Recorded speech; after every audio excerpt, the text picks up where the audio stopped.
পাক রব্বুল ইজ্জত আমাদেরকে পাঠাইছেন দুনিয়াতে ইবাদতের বندگی করবার জন্য। এখন যদি আমরা দুনিয়াতে ইবাদত বندگی না করে, যে উদ্দেশ্যে আল্লাহ পাক পাঠাইলেন সেইটা না করে এলোমেলো কিছু করি, আল্লাহ পাক কি আমাদেরকে শান্তি দিবেন নাকি শাস্তি দিবেন? আপনি আপনার পরিবারের টুকরার সন্তানকে পাঠাইলেন বিদেশে, যাও বিদেশে যাও, সেখান থেকে লেখাপড়া করো, ভালো একটা চাকরি করো, কিছু টাকা পয়সা পাঠাও। এই বিয়েতে পাঠালেন আপনার সন্তানটাকে কোন বিদেশে অথবা দেশের বড় বড় ইউনিভার্সিটিতে ঢাকাতে অথবা চট্টগ্রাম বা যে কোনো জায়গাতে পাঠাবে। উদ্দেশ্য হলো সে সেখানে ভালো কিছু করবে আর আপনার জন্য কিছু পাঠাবে। কিন্তু সন্তান সেখানে যে উদ্দেশ্য পাঠাইছেন সেগুলো কিচ্ছুই করে না, পড়ালেখাও করে না, চাকরি বাকরিও করে না, ভালো কিছু করে না। আপনি যা পাঠান তার উল্টোটা খরচ মরচ করে শেষ করে।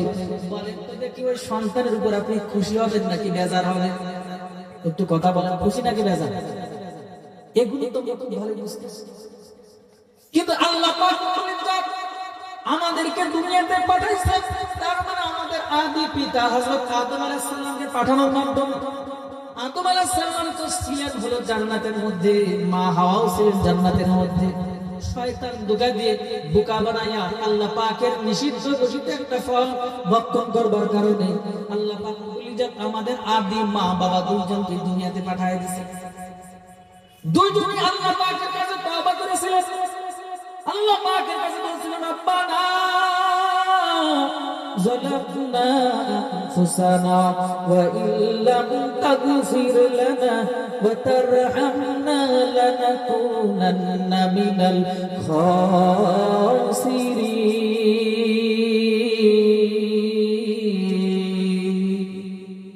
আল্লাহ নিজেদের উপরে নিজেরা বড় জুলুম করে ফেলেছে। ও আল্লাহ, যদি আমাদেরকে তুমি ক্ষমা না করো, মাফ না করো, আমরা তো ক্ষতিগ্রস্তদের অন্তর্ভুক্ত হয়ে যাব। আল্লাহ পাক রব্বুল ইজ্জত মাফ করে দিলেন, ক্ষমা করে দিলেন আর বললেন, আদম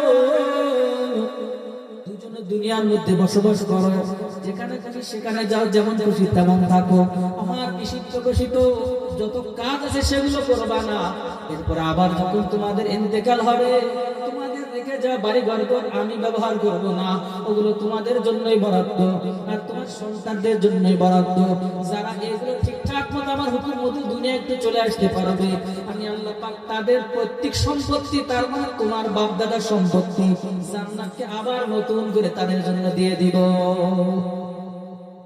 জান্নাত আমাদের আসল ঠিকানা, আমাদের বাপ দাদার প্রত্যেক সম্পত্তি হলো জান্নাত।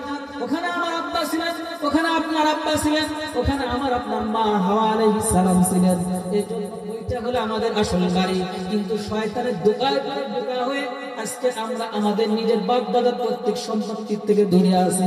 এইটাকে অর্জন করবার জন্যই আল্লাহ আমাদেরকে দুনিয়াতে পাঠাইছে, যেন আমরা সেই কাজগুলোকে ঠিক করতে পারি, কাগজগুলো যেন ঠিক করতে পারি, আমাদের সব কিছু ঠিকঠাক করে যেন আবার মালিকানাটা আমরা ফিরে পেতে পারি।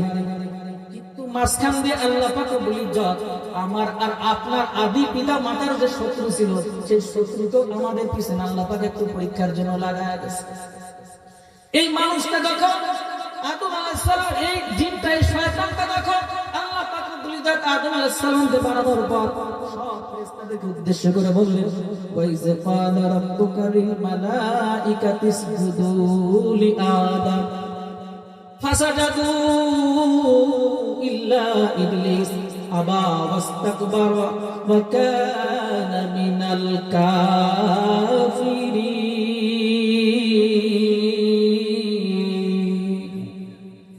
আল্লাহ পাক রব্বুল ইজ্জতের বিধানকে অস্বীকার করবার কারণে, অহংকার করবার কারণে, হুকুমকে অ্যাভয়েড করবার কারণে আল্লাহ পাক রব্বুল ইজ্জত শয়তানকে বলল, ফাখরুজ, বের হয়ে যা। শয়তান বলে, আল্লাহ বের তো হয়ে যাব। আল্লাহ পাক বলেন, ফাইন্নাকা রাজিম, কারণ তুই বিতাড়িত, আমার কথা তুই শুনিস না, আমার সামনে থেকে চলে যা। শয়তান বলে, আল্লাহ যাবো তো ঠিকই, কিন্তু দীর্ঘদিন পর্যন্ত প্রায় 8 কোটি বছর তোমার ইবাদত বন্দেগী করেছে। ও মাবুদ, আমার কাছে তো চাওয়া আছে, আমাকে কিছু তোমার দেওয়া লাগবে। আল্লাহ পাক বলে, তুই কি চাইবি চা। শয়তান বলে, আল্লাহ ফানজিরনি ইলা ইয়াউমি ইউবআসুন, আল্লাহ তুমি আমাকে কিয়ামত পর্যন্ত হায়াত দাও। আল্লাহ পাক রব্বুল ইজ্জত বলেন, ফাইন্নাকা মিনাল মুনজারিন, কিয়ামত পর্যন্ত হাত দিলাম, কি করবি কর? বলে আল্লাহ লা আকুদান্না লাহুম সিরাতাল মুস্তাকিম, যে সিরাতাল মুস্তাকিমের পথ দিয়ে তোমার আদম আর আদমের সন্তানরা জান্নাতে যাবে, ওই সিরাতাল মুস্তাকিমের মাঝখানে আমি বসে থাকবো। বসে থেকে কি করবা? সাত নাম্বার আল্লাহ সুবহান আতিয়ান্নাকুম মিন বাইনি আইদিহিম ওয়া মিন খালফিহিম ওয়া আন আইমানিহিম ওয়া আন শামাইলিহিম ওয়ালা তাজিদু আকসারাহুম শাকিরিন।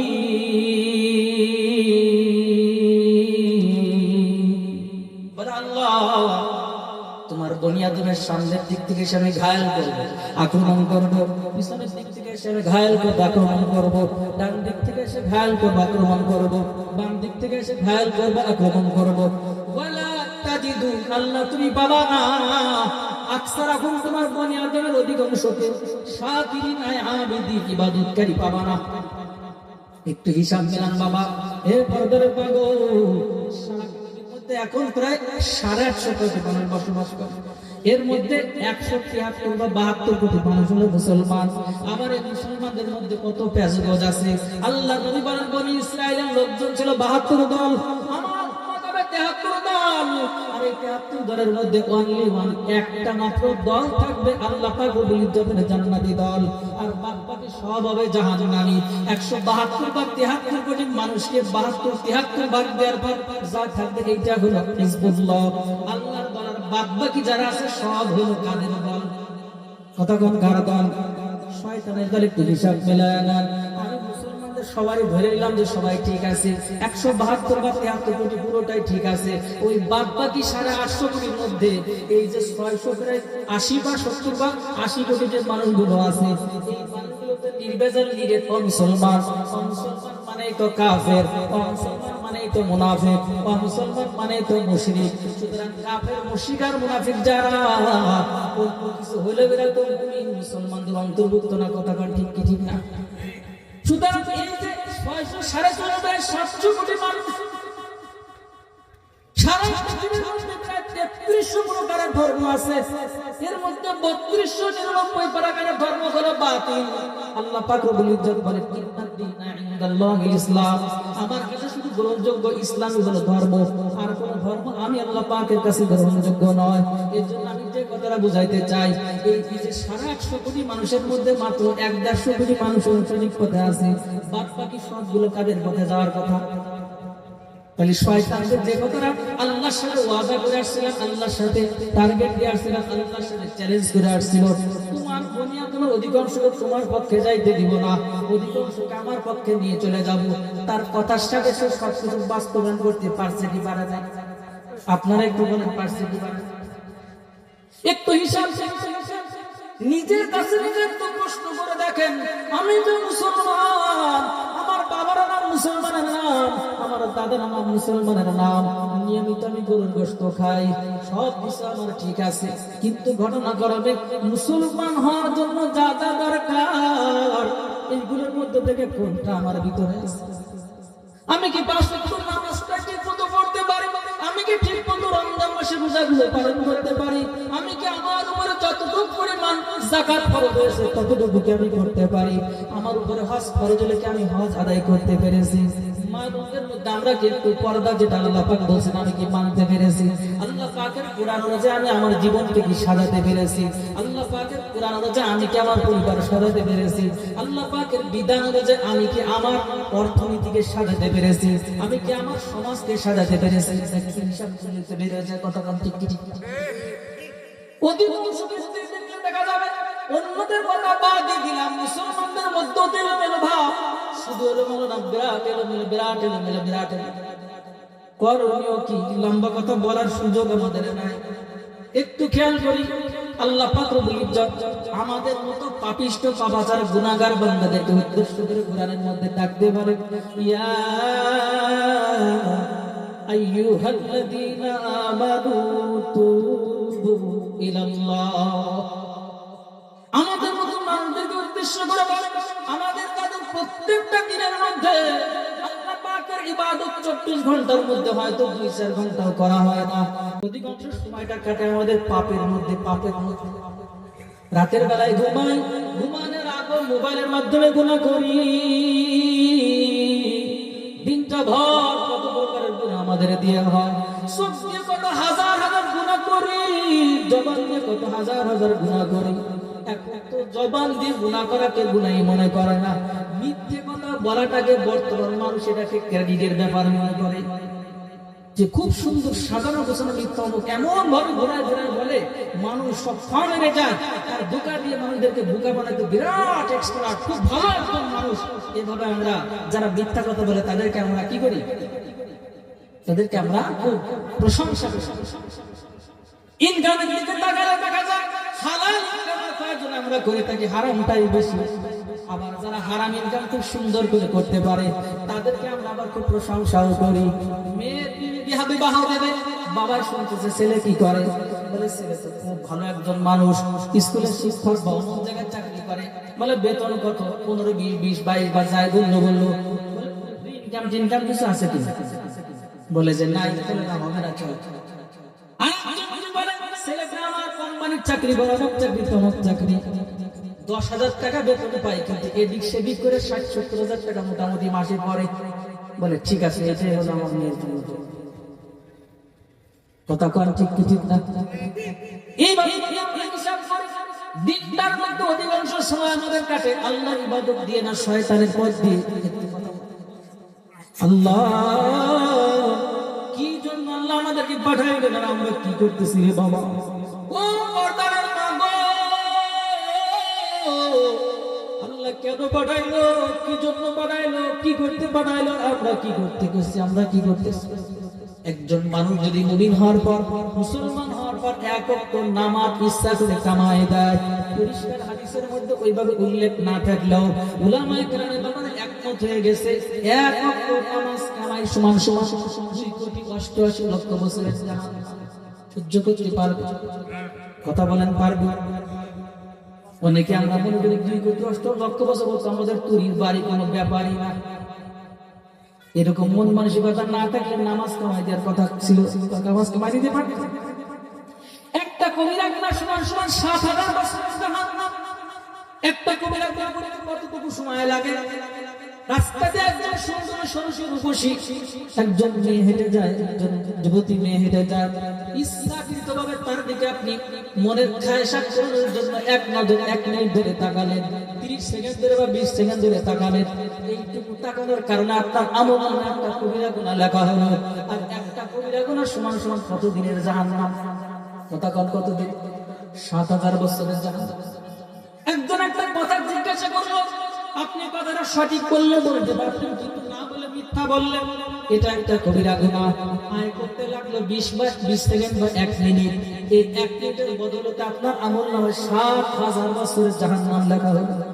একটা টাকা হারাম খাচ্ছে, আল্লাহ নবী সাল্লাল্লাহু আলাইহি সাল্লাম বলেন, যে মানুষটার শরীরটা হারাম দিয়ে তৈরি হলো, ওইটা আল্লাহ পাকের জান্নাতে যাবে না, নিঃসন্দেহে ওটা জাহান্নামে যাবে। এগুলো সবই জাহান্নামে যাওয়ার পথ। মিথ্যা কথা বলা জাহান্নামে যাওয়ার পথ, গীবত করা জাহান্নামে যাওয়ার পথ, হিংসা করা জাহান্নামে যাওয়ার পথ, পরনিন্দা করা জাহান্নামে যাওয়ার পথ, চোখ দিয়ে গুনাহ করা জাহান্নামে যাওয়ার পথ, বিবেক দিয়ে এলোমেলো আজেবাজে ভাবনা ভাবা জাহান্নামের পথ, হারাম ইনকাম করা, হারাম ভাবে খরচ করা জাহান্নামের পথ, নামাজ না পড়া জাহান্নামের পথ, রোজা না রাখা জাহান্নামের পথ, মা বোনদের জন্য পর্দা না করা জাহান্নামের পথ। এই সব পথগুলো আমরা করে থাকি না করি না? একটু কম দেখি, কথা কম করে কি করি? খুব পরিমাণ করি, বেশি পরিমাণ করি। আল্লাহ পাক রব্বুল ইজ্জত বলে, বান্দারে নৈরাশার দরকার নাই, এতদিন যা করছো করছো, একটু ফেরত আসো, একটু ব্যাকে আসো, একটু ফেরত আসো, একটু ব্যাকে আসো। ফেরত আর ব্যাকে আসার নামই হলো তওবা। যা কিছু করছি সব কিছু মুছে ফেলতে চাই। আগের জামানায় একটু বড় বোঝাবো একটা কঠিন ছিল, এখন বর্তমানে একটু সহজ হয়ে গেছে। পদ্ধতিটা হলো এমন, মোবাইলের মধ্যে এখন অনেক কিছু জমা হয়ে গেছে, এলোমেলো হাবিজাবি। চিন্তা করলে এটা আমি মোবাইলের মধ্যে রাখবো না, ডিলেট একটা অপশনে যে টিপ দেওয়ার সাথে সাথে সব মুছে পরিষ্কার হয়ে যায় কি যায় না? কতক্ষণ যায় কি যায় না? ফরম্যাট করা, ডিলিট করা, এর মাধ্যমে যদি ডিলিট করা যায়, আল্লাহ পাক রব্বুল ইজ্জত বলে, বান্দা গুনাহ করতে করতে করতে করতে আসমান সমান গুনাহ করে ফেলাইছো, সমুদ্রের ফেনা পরিমাণ গুনাহ করে ফেলাইছো। লা তাকনাতু মির রাহমাতিল্লাহ। আমার আপনার মালিক আল্লাহ ডাকতে বলে, বান্দা গুনাহ করেছো, শয়তানের দুগায় পড়ে, নফসের কারণে পড়ে যা কিছু করেছো একটু ফেরত আসো, একটু ফেরত আসো। তুবু ইলাল্লাহ। ও বান্দা, ইয়া আইয়ুহাল্লাযীনা আমানু তুবু ইলাল্লাহ। আল্লাহ পাক বলে, তোমরা তুবু ইলাল্লাহ। আত্মা শব্দের অর্থ হলো ব্যাকে আসা, তওবা শব্দের অর্থ হলো ফেরত আসা।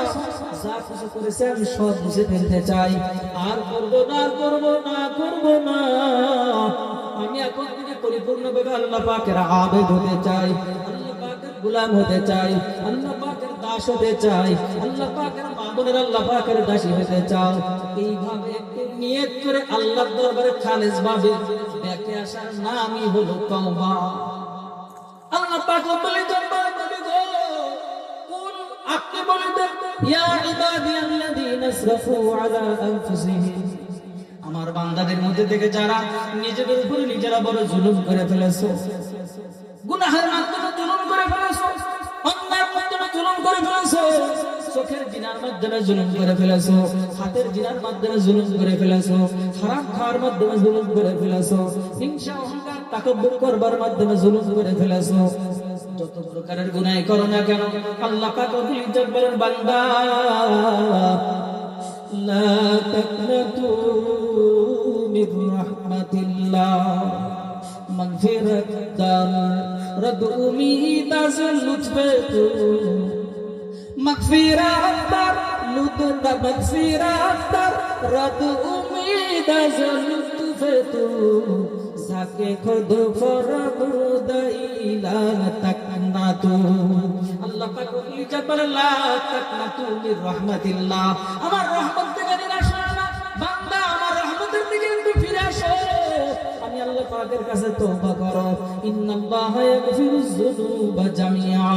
আল্লাহ পাক বলে, আমি তোমার জিন্দেগীর শুরু শেষ সব গুনাহগুলোকে maaf করে দেব। জোরে বলেন সুবহানাল্লাহ। একটু তওবার নিয়ত কি করা যায়? করা যায়? তওবা করলে আল্লাহ সব গুনাহ maaf করে দেন। এতক্ষণ ধরে যে কথাগুলো বললাম, আল্লাহর নবী মুহাম্মদ রাসূলুল্লাহ সাল্লাল্লাহু আলাইহি ওয়াসাল্লাম সাহাবাদের নিয়ে এরকম ভাবে একদিন একটু তওবা সম্পর্কে কথা বলতেছিলেন। সাহাবীদের মধ্যে একজন সাহাবী দাহিয়াতুল কালব রাদিয়াল্লাহু তাআলা আনহু, তিনি নবীজির কথাগুলো শুনে দুই চোখ থেকে পানি ঝরাইতেছেন, কান্নাকাটি করতেছেন। আল্লাহর হাবিব বলে, সাহাবী কাঁদলো কেন? দাহিয়াতুল কালবি বলেন, ইয়া রাসূলুল্লাহ, ইয়া হাবিবাল্লাহ, তওবার বয়ান শুনলেন, তওবার কথা শোনালেন, আমার মনে হয় আমার আল্লাহ আমার জিন্দেগি সব একটা পাপ মনে হয় মাফ করবে। নবীজি বলেন, তুমি এমন কি করেছো বলো? সাহাবী দাহিয়াতুল কালবি বলেন, রাসূল গো, আমি আমার জিন্দেগিতে এমন একটা পাপ করেছি যে পাপটা হলো এত মারাত্মক পাপ। বলে, কি করেছো? সাহাবী বলে, ইয়া রাসূলুল্লাহ, ইয়া হাবিবাল্লাহ, আমি যখন জাহেলি যুগের মধ্যে ছিলাম, মুসলমান হয় নাই, ইসলামের কোনো কিছু তখন সামনে আসে নাই, সেই সময় আমাদের আরবদের মধ্যে তো প্রচলন ছিল নিজের কলিজার টুকরা কন্যা সন্তান জন্মগ্রহণ করলে তাকে জীবন্ত দাফন করা। ইয়া রাসূলুল্লাহ, ইয়া হাবিবাল্লাহ, আমি আমার স্ত্রীকে গর্ভবতী অবস্থার মধ্যে রেখে যাওয়ার সময় বললাম, স্ত্রী গো, আমি তো ব্যবসার কাজের জন্য আরবের বাইরে যাচ্ছি, মক্কার বাইরে যাচ্ছি, যদি আমি আসার আগে আমার ঘরের মধ্যে কোনো কন্যা সন্তান জন্মগ্রহণ করে, ওই কন্যা সন্তানকে কিন্তু আমি ফেরত আসার আগে সমাজের নিয়ম অনুযায়ী, প্রচলন অনুযায়ী তাকে কিন্তু জীবন্ত দাফন করে ফেলবা। আর যদি ছেলে সন্তান হয় রেখে দিবা, কোনো সমস্যা নাই। ইয়া রাসূলুল্লাহ, ইয়া হাবিবাল্লাহ, ঘটনা করে আমার ঘরে আমার স্ত্রীর গর্ভে আল্লাহ পাক একটা সন্তান দিলেন, কন্যা সন্তান। আমি তখন ব্যবসার কাজে বাইরে আছি, স্ত্রী আমার মা শুনো, একটা মায়ের কারণে দয়ার কারণে সন্তানটাকে সে জীবন্ত দাফন করতে পারে না। সন্তানটাকে সে লালন পালন শুরু করলো। 2-3 বছর পরে যখন আমি ফেরত আসছি, ফেরত আসবার পরে আসি দেখি আমার ঘরের মধ্যে একটা কন্যা সন্তান ঘোরাঘুরি করে, এত সুন্দর তার চেহারা, এত সুন্দর তার আখলাক, এই জন্য আমার স্ত্রীর নামটা রেখেছে জামিলা। জামিলা মানে বলেছে ইয়া রাসূলুল্লাহ, ইয়া হাবিবাল্লাহ। স্ত্রীকে জিজ্ঞাসা করলাম, স্ত্রী গো এই সন্তানটা কার? বলে আমাদের কন্যা সন্তান হয়েছিল, তাকে তো দাফন করে ফেলেছি, এটা আমার এক বোনের সন্তান, সে আমার কাছে রেখে গেছে, আমি তাকে লালন পালন করতেছি। আমি আর তেমন কথা বাড়ালাম না। দিন যায় বেশ কিছুদিন চলে যাওয়ার পর ওই জামিলা আমার সাথে এমন ভাবে মিলে গেছে, কারণ সে তো আমার রক্তের সন্তান। দিন যা আমার সাথে মহব্বত তার গাঢ় হয়ে গেছে। একবার ইয়া রাসূলুল্লাহ, ইয়া হাবিবাল্লাহ, এক দুর্বল বলতে আমার স্ত্রী আমাকে একদিন ডাকতে বলে, ও স্বামী গো, দীর্ঘদিন আপনার কাছে আমি একটা কথাকে গোপন করেছিলাম, আজকে একটু প্রকাশ করতে চাই। সাহাবী বলে, বাবা, স্ত্রী বলে, স্বামী গো, এতদিন পর্যন্ত যে সন্তানটাকে আপনি আপনার ভাইরা অর্থাৎ আমার বোনের মেয়ে হিসেবে জানতেন, ওইটা আসলে আমার কোনো বন্টনের মেয়ে না, ওইটা প্রকৃত পক্ষে আপনার ঔরসেরা আমার গর্বের সন্তান। আমার স্ত্রী মনে করছে এত গভীর সম্পর্ক যে মেয়েটার সাথে হয়ে গেছে, মেয়ে আর বাবার মতো সম্পর্ক, হয়তো সে কখনো কোনোদিন এই মেয়েটাকে আর দাফন করবে না। এই জন্য আমি এই কথাটা আমার স্বামীর কাছে পেশ করলাম, এটাই স্ত্রী মনে করেছে। কিন্তু ঘটনাক্রমে দাহিয়াত কাউফি রাদিয়াল্লাহু তাআলা বলেন, ইয়া রাসূলুল্লাহ, ইয়া হাবিবাল্লাহ, যখন আমার স্ত্রী সংবাদটা আমাকে দিয়েছে, দেওয়ার সাথে সাথে আমার মধ্যে জাহিলিয়াতের মূর্খতার অজ্ঞতা চারা দিয়ে উঠছে। চিন্তা করলাম আমার ঘরের মধ্যে আমার মেয়ে বসবাস করবে, এই মেয়েটা বড় হওয়ার পরে তার বিবাহ হবে, সে এক পুরুষের বিছানায় শয্যা সঙ্গিনী হবে, সহ্য করা যায় না। সুতরাং এখনই এই আপদকে দুনিয়ার থেকে বিদায় করতে হবে, জীবন্ত দাফন করা লাগবে। বেশ কয়েকদিন পার হয়ে গেল, স্ত্রীকে আমি কিছু বুঝতে দিলাম না। একদিন হঠাৎ করে আমি আমার স্ত্রীকে বললাম, জামিলাকে সাজায় দাও, ওকে নিয়ে আমি আমার এক বন্ধুর বাড়িতে বেড়াতে যাব। স্ত্রী আমার সুন্দর করে আমার মেয়েটাকে সাজায় গুছায় দিল। মেয়েটাকে নিয়ে আমি রওনা করেছি। যাওয়ার পর যখন মরুভূমির একটা প্রান্তরে পৌঁছে গিয়েছি, সেখানে যাওয়ার পর আমি আমার কলিজার টুকরা মেয়েটাকে বললাম, বসো, আমি একটা গর্ত খুঁজবো। মেয়েটা আমার বসলো, আমি গর্ত খোঁজা শুরু করলাম। গর্ত খুঁজতেছি, মাটিগুলো ছুটে ছুটে আমার মুখে লাগে, আমার দাড়িতে লাগে, চুলে লাগে। মেয়েটা আমার দৌড় দিয়ে এসে দাড়ির থেকে এগুলো সরায় দেয়, শরীর থেকে এগুলো ফেলায় দেয়, আর বারবার বলে, বাবা কোথায় যেন যাবেন বললেন, যাবেন না, আপনি তো ভেঙে গেছে, কষ্ট দিতেছে। মেয়েটা আমার নিজের হাত দিয়ে কেমন যেন আমাকে একটু বাতাস দিয়ে শান্তি দিতে চায়। মেয়েরা বাবার ভক্ত বেশি হয়, কলিজার টুকরা সন্তান মেয়েটা বাবার কষ্ট সহ্য করতে পারে না, বারবার এসে বাবাকে বলে, বাবা কষ্ট করার দরকার নাই, কোথায় যেন যাবেন না। সাহাবীরা এরকম কারণে বলে, রাসূল এত কিছুর পর আমার দিল বলে একটু নরম হয় নাই। একবার যে আমি কি করলাম, গর্তটা পরিপূর্ণ খোঁজা হওয়ার পর জামিলাকে ডাকতে বললাম, জামিলা এইদিকে একটু আসো, দেখো গর্তের মধ্যে কি যেন দেখা যায়। মেয়েটা আমার বড় আশা নিয়ে আসছে, আমার বাবা হয়তো আমার সাথে কোনো বেইমানি করবে।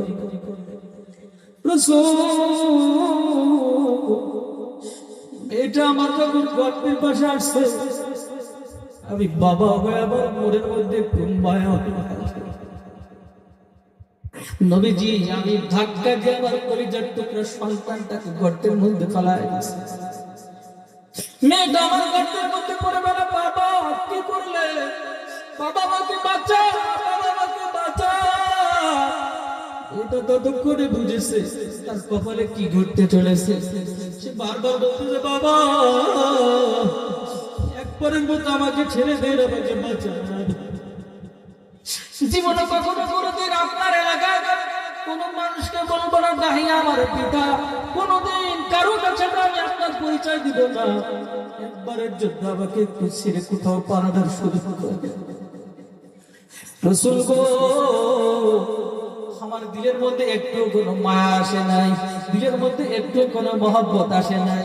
শেষ পর্যন্ত আমি আমার নিজের হাতে উপরের থেকে মাটি ফেলে আমার কলিজার টুকরা মেয়ে জামিলাকে আমি কবরস্থ করেছি।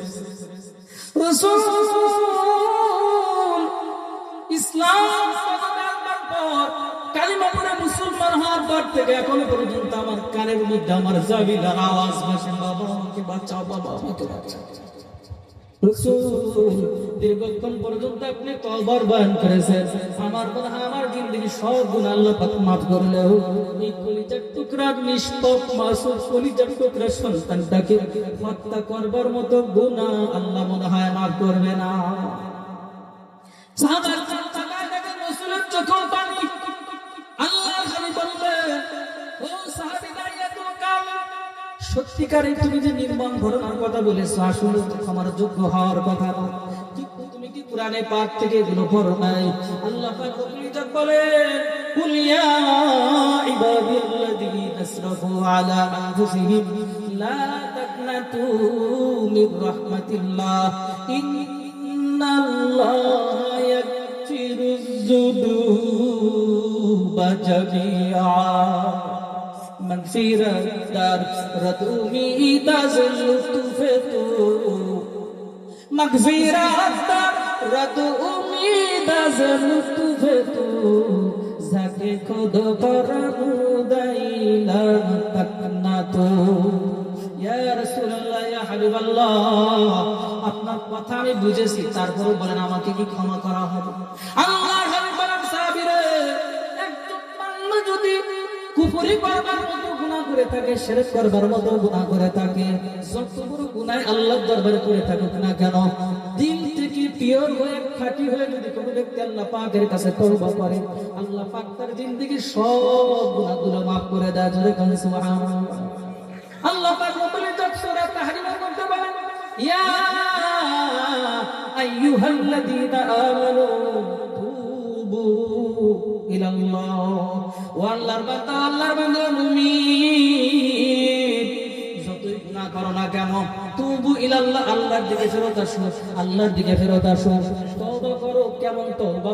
তাওবাতান নাসুহা, খালেস তওবা, পিওর তওবা, খাঁটি তওবা যদি কেউ দিল থেকে করতে পারে, আল্লাহ পাক রব্বুল ইজ্জত তার জিন্দেগীর সব গুনাহ maaf করে দেয়। জোরে বলেন সুবহানাল্লাহ। কিন্তু তওবা নাসুহা, নাসুহা শব্দের অর্থ কি? নাসুহা শব্দের ব্যাখ্যা কি? কুরতুবীর বারাত দিয়ে আল্লাহ মুফতি শফি রাহমাতুল্লাহি আলাইহি তাফসীর মারিফুল কোরআনের মধ্যে লিখছেন, নাসুহা শব্দের দুই ধরনের তরজমা হতে পারে। একটা হলো নাসুহা যদি নুসহাতুন থেকে আনা হয় তাহলে তার শাব্দিক অর্থ হলো খাঁটি করা, খাঁটি করা, পিওর করা। তার মানে হলো ময়লাকে পরিষ্কার পরিচ্ছন্ন করা। ময়লা যুক্ত হয়ে যায়, ডিটারজেন্ট দিয়ে পরিষ্কার করার পর লন্ডি দিয়ে যদি ভালো করে আয়রন দিয়ে সমান করে দেওয়া হয়, আগের মতো নতুনের মতো হয় কি হয়? এটার নামই হলো তাওবা নাসুহা। আর একটা ব্যাখ্যা বলছেন নাসুহাতুন, তার ব্যাখ্যা হলো কোন জিনিস ছিঁড়ে গেলে পারে ওইটাকে আমরা রিপো করলে, সেলাই করলে আবার আগের মতো হয়ে যায় কি যায় না? একটু এদিক সেদিক হলো আবার আগের মতো কিছুটা হয়ে যায় কিনা? নাসুহা যদি নাসাহাতুন থেকে আনা হয় তাহলে ছিঁড়া ফাটা জিনিসকে তালি দেওয়ার মতো তার অর্থ হয়। হযরত আলী রাদিয়াল্লাহু তাআলা বলেন, কোন একজন ব্যক্তি যদি ৬টা জিনিসের সমন্বয়ে তওবা করে সেটার নাম হলো তাওবা নাসুহা। এই তাওবা নাসুহা নিয়ে আল্লামা জালালউদ্দিন রুমি রাহমাতুল্লাহি আলাইহি মাসনুদ শরীফের মধ্যে একটা ঘটনা লিখছেন, একটু বলবো না, শেষ করে বলবো একটা ঘটনা। তাওবা নাসুহা মানে এর সাথে ওই নাসুহার কোনো সম্পর্ক নাই। অনেকে আবার বলে থাকে মনে এই নাসুহার থেকে ওই তরজমা, আর ওই তরজমা কেন মানে এই নাসুহা। না না না, এখান থেকে নামটা নিয়ে, এই শব্দটা নিয়ে, নাম তো না, নাসুহা নামটা নিয়ে আল্লামা জালালউদ্দিন রুমি রাহমাতুল্লাহি আলাইহি একটা ঘটনা মাসনুদ শরীফের মধ্যে লিখছে। মাসনুদ শরীফ এটা এক আযীম কিতাব। এই কিতাব সম্পর্কে অনেকে বিভিন্ন রকম মন্তব্য করছেন, বড় বড় বুজুর্গানে দিন। আল্লামা আব্দুল গনি ফুলপুরি রাহমাতুল্লাহি আলাইহি বলছেন, মাসনুদ শরীফ তো কেমন জানো অলৌকিক তিন কিতাবের একটা কিতাব।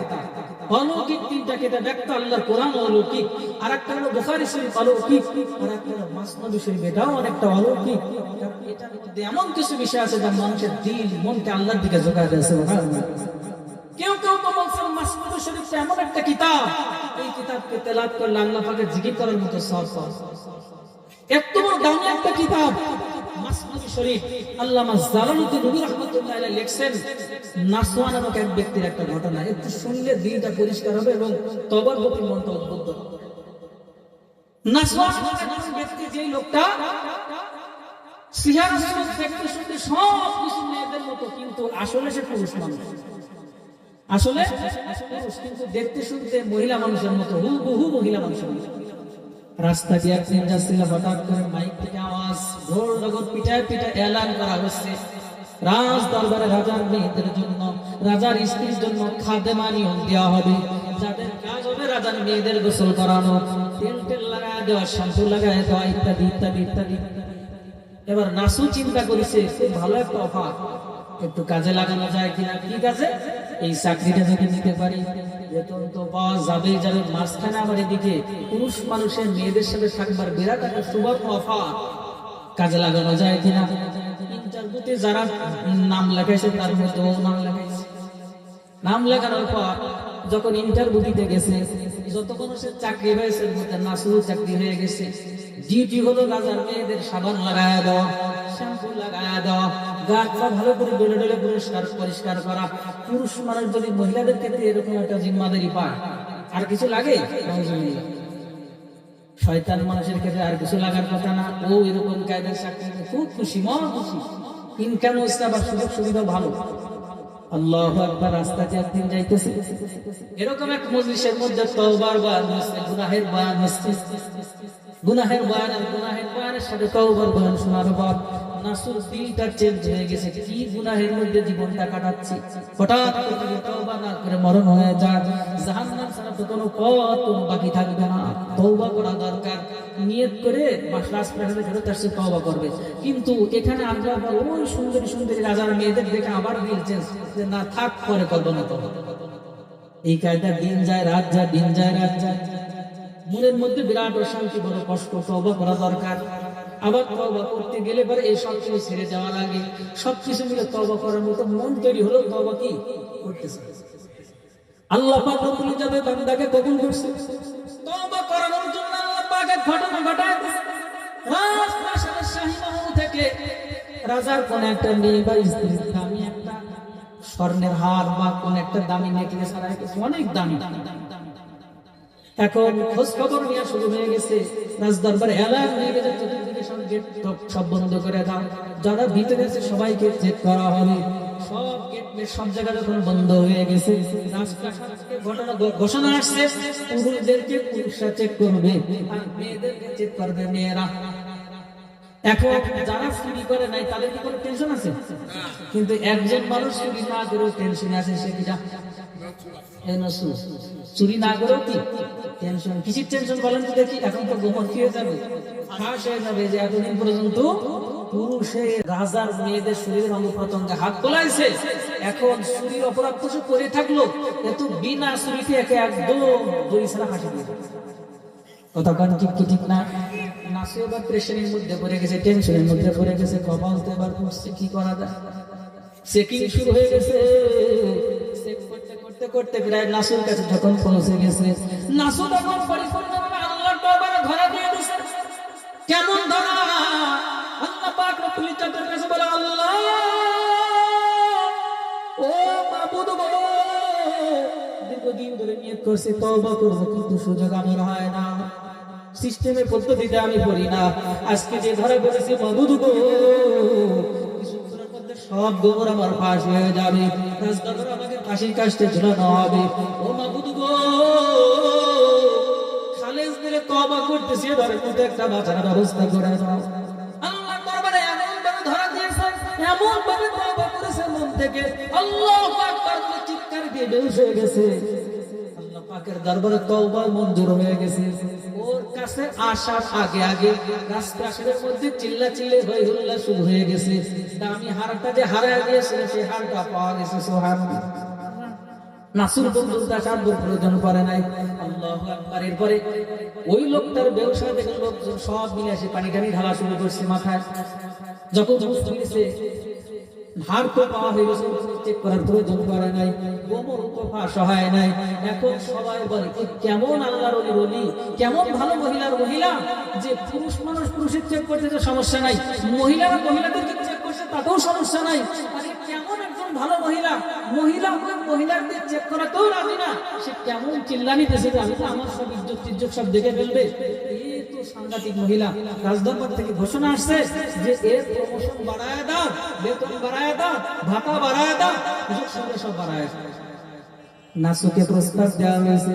নাসু বলে না না না, এমন এক দরবারে আমি ধরা দিয়েছি, এমন এক দরবারে আমি ধরা দিয়েছি, এই যে আমার পর্যন্ত চেকিং হওয়ার আগে হাত পাওয়া গেছে, নিঃসন্দেহে আল্লাহ পাকের কুদরত। এই জন্য তিনি বললেন আমি আর চাকরি করব না। আল্লাহ রাসূলুল্লাহ রাহমাতুল্লাহ আলাইহি বলেন এটার নামই হলো তওবা, নাসুহার মতো তওবা, অর্থাৎ এমন তওবার তওবা, তওবা করে আমার যত ভালো অপরাধ আমি আর করব না। সুদ খাইতাম, যত সুযোগ আসুক আমি আর তওবা করলাম, খাইব না। ঘুষ খাওয়ার সুযোগ আমার জীবনে যত আসুক আমি আর ঘুষ খাইব না। অন্যায় ভাবে কারো সম্পত্তি জবরদখল করার যত সুযোগ আসুক আমি আর করব না। জিনা ব্যভিচার করার যত সুযোগ আসুক আমি আর করব না। চুরি ডাকাতি করার যত সুযোগ আসুক আমি আর করব না। অন্যায় করার যত সুযোগ আসুক আমি আর করব না। নামাজ ছেড়ে দেওয়ার যত সুযোগ আসুক আমি আর করব না।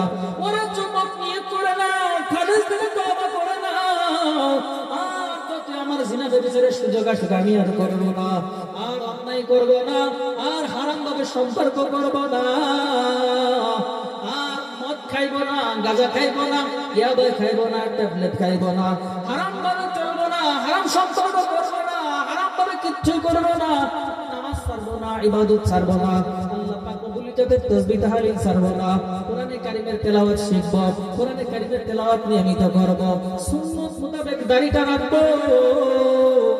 লম্বা ঢিলা ঢালা নবীজির মতো সুন্নতি পোশাক পরব, খানা খাইব তো দস্তার খানা বিছায় খানা খাইব, আর আজকের পর থেকে আমি আর রাসূলের সুন্নাত ছাড়ব না।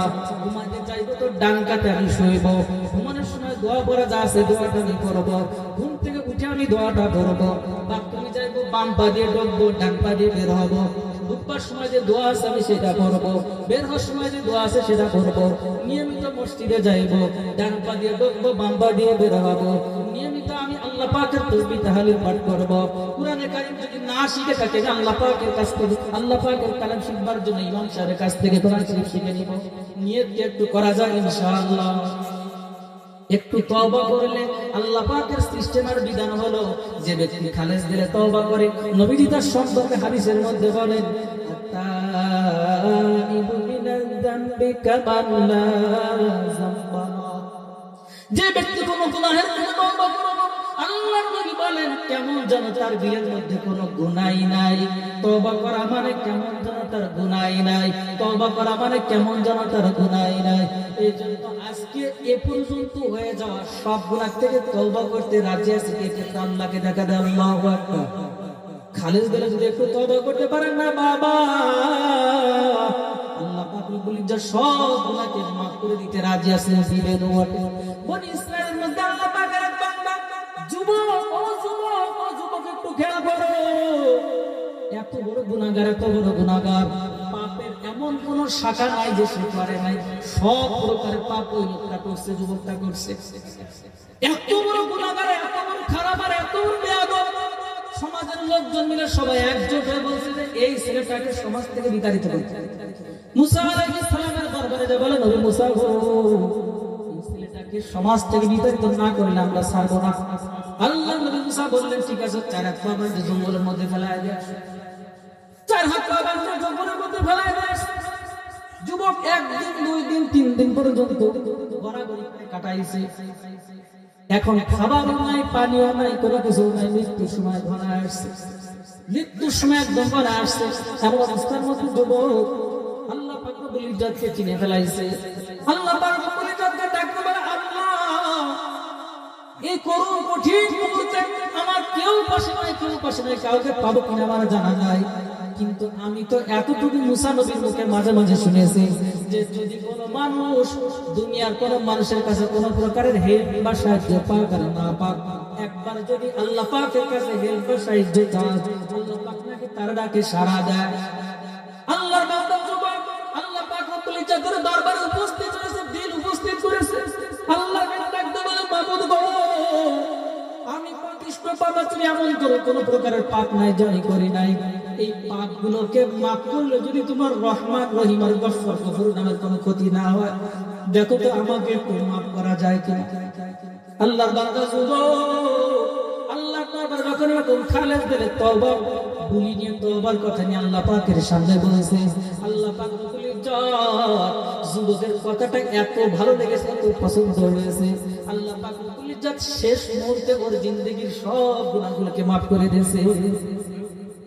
রাতের বেলা আল্লাহ পাক নবী মুসা আলাইহিস সালামকে জানায়, মুসা, জঙ্গলের মধ্যে আমার এক ওলি মরে পড়ে আছে, তুমি তোমার উম্মতদেরকে বলে দাও, যারা তারা জানাজার নামাজে শরীক হবে, আমি আল্লাহ পাক রব্বুল ইজ্জত তাদের জিন্দেগীর সব গুনাহগুলোকে মাফ করে দিব।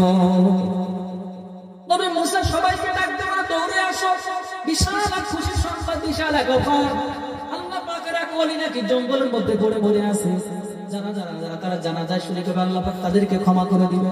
সবাই চলো, বনি ইসরাইলের সব লোক মিলে দৌড়ায় তখন উপস্থিত হয়েছে।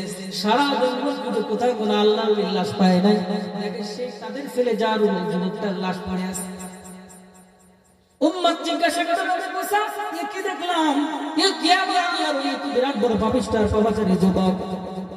মুসা আলাইহিস সালাম বলে, আসলে তো তাই, ব্যাপারটা কি? আল্লাহ পাকের সাথে মুসা আলাইহিস সালামের কথোপকথন হয়তো, এইজন্য তার নাম কালিমুল্লাহ। এই সালাম থেকে তাওহীদ মাধ্যমে জিবরের মাধ্যমে আল্লাহ পাক কথাবার্তা বলার সুযোগ করে দিয়েছিলেন। আল্লাহ মুসা বলে, আল্লাহ, ব্যাপারটা কি হলো বুঝলাম না, তুমি বললে তোমার এক ওলি মরে পড়ে আছে, যারা শরীক হবে মাফ করে দিবা, এ তো দেখতেছি সেই পাপিষ্ঠ পাপাচারী যুবকের লাশ। আল্লাহ পাক বলে, তোমাদের কথাও ঠিক আছে, আমার কথাও ঠিক আছে, তবে সমস্যাটা হলো ও যখন মৃত্যুবরণ আগ করার আগ পর্যন্ত ফেলে গিয়েছিল তখন পর্যন্ত পাপাচারী ছিল, কিন্তু মৃত্যুবরণ করার আগে সে আমার কাছে এমন ভাবে তওবা করেছে, আমি আল্লাহ পাক ওর কথাগুলো খুব পছন্দ করেছি, এর জন্য গুনাহগুলোকে মাফ করে দিয়েছি।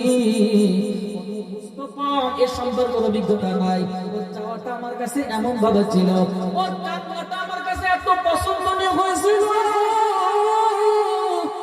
ওর আমার বলার ধরনটা এত পছন্দ হয়েছিল যে মুসা ওদের সময় একবার বলে বসতো, আল্লাহ, আমার সাথে সাথে পৃথিবীর সব মানুষকে মাফ করে দাও, আমি আল্লাহ পাকের কথার উপরে ভিত্তি করে, ওর চার উপরে ভিত্তি করে সবাইকে মাফ করে দিতাম। কিন্তু যেহেতু বলে নাই, এই জন্য অফার হিসেবে যারা জানাজায় শরীক হবে তাদেরকে মাফ করে দিই, এই জন্য আমি অফার দিয়েছি। আল্লাহু আকবার। একটা পাপিষ্ঠ পাপাচারী যুবক যদি তওবার বদৌলতে গুনাহ থেকে মাফ পাইতে পারে, আল্লাহ পাক এমনই, আল্লাহ পাকের নাম গফফার, আল্লাহ পাকের নাম সত্তার, আল্লাহ পাকের নাম রহমান, আল্লাহ পাকের নাম রহিম। এই জন্য সেই মালিকের দরবারে একটু তওবা করা যায় কিনা বলেন? যায়। ও বাবা, তওবা একটু করে নে, সকলে বলেন আস্তাগফিরুল্লাহ, একটু বলেন না আস্তাগফিরুল্লাহ, একটু দিল থেকে বলেন তো আস্তাগফিরুল্লাহ, একটু বলেন না আল্লাহ মাফ করে দেন, বলেন একটু ভালো করে বলেন আল্লাহ মাফ করে দেন। এত সুন্দর দুইটা চোখ দিয়েছে কে? একটু ধরে বলেন কে? এত সুন্দর জবান আর কণ্ঠদান করছেন কে? এত সুন্দর একটা প্রেম দিয়ে সুস্থ মানুষ বানাইছে কে?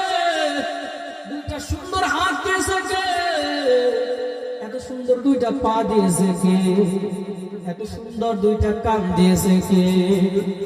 ওই মায়ের পেটের মধ্যে 10 মাস 10 দিন জীবিত রাখছিল কে? আল্লাহ। একটু বলেন না আল্লাহ, একটু দিল থেকে বলেন না আল্লাহ। দিনভর কত কিছু করি, কিন্তু আমার মালিকের নাম না শুধু কত মানুষের হয় কুসুম কে করলো, কে বলো কেউ বলো বাবা, কেউ তো কত আশিবাসী এমন কথা বলে যেগুলো আমি মুখে আনতে পারলাম না, কিন্তু দিলের মধ্যে থাকতো যদি আমার আল্লাহ, কুসুম খাইলে মুখ দিয়ে বেরোতো আল্লাহ, না হলে বেরোতো ইন্না লিল্লাহ। কেন বের হয় না? ভিতরে আমার আল্লাহর নামটা জমা করা নাই, আল্লাহর নামটা খোদাই করা নাই। এই জন্য আপনাদের কাছে পায়দা অনুরোধ করি, আল্লাহকে পাইতে হলে, আল্লাহর ইবাদতের দিকে আসতে হলে সকাল সন্ধ্যা 10টা মিনিট আল্লাহর জন্য দেওয়ার জন্য নিয়ত করা যায়। কয়টা মিনিটের কথা বলছেন? কয়টা? সকালে 10 আর বিকেলে বা সন্ধ্যার পরে 10, বিকেলে না পারলে ঘুমানোর আগে 10। 20টা মিনিট আল্লাহ পাকের জন্য একটু বরাদ্দ দিবেন। আল্লাহ পাক নবীজিকে বলেন ফাইদা ফারাগতা ফানসাব ওয়া ইলা রাব্বিকা ফারগাব। নবী সব কাজ আমার জন্য করেন, আমি জানি। জিহাদ করেন আমার জন্য, তাবলীগ করেন আমার জন্য, দাওয়াতের কাজ করেন আমার জন্য, রাষ্ট্র পরিচালনা করেন আমারই জন্য, সব কিছু আমারই জন্য করেন। এরপরে একটু সুযোগ পাইলে একটু আমাকে একটু সময় দিবেন। ফাইদা ফারাগতা ফানসাব ওয়া ইলা রাব্বিকা ফারগাব। আল্লাহ পাক বলে আমার একান্ত একটু সময় দিবেন। ওই একান্ত সময়টা দেওয়ারই নাম হলো আল্লাহ পাকের জিকিরের টাইম। 10টা মিনিট একটু বের করে কিছুক্ষণ পড়বেন আস্তাগফিরুল্লাহ, কিছুক্ষণ পড়বেন দুরূদ শরীফ নবীজির উপরে সাল্লাল্লাহু আলাইহি ওয়াসাল্লাম, অথবা আল্লাহুম্মা সাল্লি আলা মুহাম্মদ। এরপরে কিছুক্ষণ একটু আল্লাহ পাকের সন্তুষ্ট করবার নিয়ত করবেন লা ইলাহা ইল্লাল্লাহ, টেনে টেনে লা ইলাহা ইল্লাল্লাহ, একটু মহব্বত নিয়ে লা ইলাহা ইল্লাল্লাহ, লা ইলাহা ইল্লাল্লাহ। 100 বার লা ইলাহা ইল্লাল্লাহ বলবেন। এরপর 100 বার একটু মহব্বত নিয়ে, দরদ নিয়ে আল্লাহ পাক রব্বুল ইজ্জতকে খুশি করবার নিয়তে বলবেন আল্লাহ। বলেন আল্লাহ, সবাই বলেন আল্লাহ। একজন মানুষ আর একজন মানুষের কাছে যদি একটু নরম সুরে কাউকে ডাক দেয়, ওই লোকটার দিলটা নরম হয়ে যায়। হে ভাই, হে যুবক, হে বৃদ্ধ বাবাজি, পাগলের মা, সন্তান দিনের বেলায় মায়ের সাথে বেয়াদবি করছে, মা তাকে ঘাড়ে ধাক্কা দিয়ে বাড়ির থেকে বের করে এসে সারাদিন সন্তান বাইরে বাইরে ঘোরার পর রাত 12টার দিকে যখন বাড়িতে ফিরছে, ঘরের কোনায় এসে দরজার পাশে দাঁড়ায় বলে মা। ডাক দেওয়ার সাথে সাথে মা দরজার থেকে বের হয়ে আসছে, আর ঘর থেকে বাবা বের হয়ে আসছে। দুইজনে মিলে জড়া জড়া বলে ওরে বাবা, একটু না রাগি করেছি, কেন তুই বাড়ি থেকে চলে গেলি? তুই যাওয়ার পরে কি মনে করছিস আমরা ভালো ছিলাম? না রে না, সারাদিনের মধ্যে তুই একটা লোকমা খাবার মুখে যাই, এক কোষ পানি মুখে নিতে পারে না। তোর জন্য টেনশন আমাদের সারাটা দিন কেটেছে। বল আজকের পরের থেকে আর কখনো কোনদিন এরকম কাজ করবি কিনা? কতক্ষণ এরকম কাহিনী ঘটে কি ঘটে না? আমার আল্লাহ বলে, যখন আমার বান্দা একবার ডাক দেয় আল্লাহ, আল্লাহ পাক বলে বান্দা তুমি মনে করো আমি দূরে? না রে না, না রে না, আমি তো বড় কাছে। আল্লাহ পাক বলেন কোরআনের মধ্যে বলেন নাহনু আকরাবু মিন হাবলিল ওয়ারিদ। ও বান্দা, তোমার সাহারা দিতে আমি বড় কাছে। ইদা উজিবু দাওয়াতা দাঈ ইদা দাআন, আল্লাহ পাক বলেন উজিবু, আমি সাড়া দেই দাওয়াতা দাঈ, বান্দা যখন ডাকে, বান্দা যখন ডাকে প্রত্যেকটা কথা সাড়া দেয় কে? জোরে বলে কে? হুজুর শুনতে তো পাই না, আমাদের তো কান বধির, এজন্য শুনতে পাই না। গুনাহ করতে করতে গুনার কথা শুনতে শুনতে, গান বাদ্য বাজনা শুনতে শুনতে, মিথ্যা শুনতে শুনতে, বিবাদ শুনতে শুনতে কানের উপরে পর্দা পড়ে গেছে। খাতামাল্লাহু আলা কুলুবিহিম ওয়া আলা সামিহিম ওয়া আলা আবসারিহিম, সামিহিম ওয়া আবসারিহিম বিশালা পর্দা পড়ে গেছে। এই জন্য আল্লাহ পাক সারা দেয় কিন্তু শুনতে পায় না। মহব্বত দিয়ে একটু ডাক দেন না আল্লাহ, একটু ডাক দেন আল্লাহ, আল্লাহ। এই যে শীতকাল, পানি নিচের পানি তো ঠান্ডা হওয়ার কথা ছিল, গরম বানায় দেয় কে? ধরে বলেন কে? গরমকালে মাটির নিচের পানি গরম হওয়ার কথা ছিল, ঠান্ডা বানায় দেয় কে? শীতকালে শাকসবজি ফলমূল দেয় কে? গরমকালে শাকসবজি ফলমূল দেয় কে? সব তার মালিক কে? এখনো পর্যন্ত আমাদের জীবিত রাখছেন কে? সুস্থতা দেন কে? একটু বলেন না কে? এত বড় একটা সূর্যকে প্রত্যেকদিন আলো দেওয়ার জন্য বানাইছে কে? রাতের বেলা অন্ধকার রাতকে পরিষ্কার করবার জন্য সূর্য বানাইছেন কে? হাঁস, মুরগি, গরু, ছাগল, 18,000 লক্ষ লক্ষ মাখলুকাত যা কিছু আছে, সব মাখলুক আমার আপনার খাদিম বানায় দিয়েছেন কে? সেই মালিককে একটু ডাক দে, বলেন আল্লাহ, একটু বলেন না আল্লাহ, জবান খুলে বলেন আল্লাহ, বলেন আল্লাহ মাফ করে দেন, বলেন আল্লাহ মাফ করে দেন, একটু বলেন আল্লাহ মাফ করে দেন। জীবনের শেষ তওবা মনে করে বলেন আল্লাহ।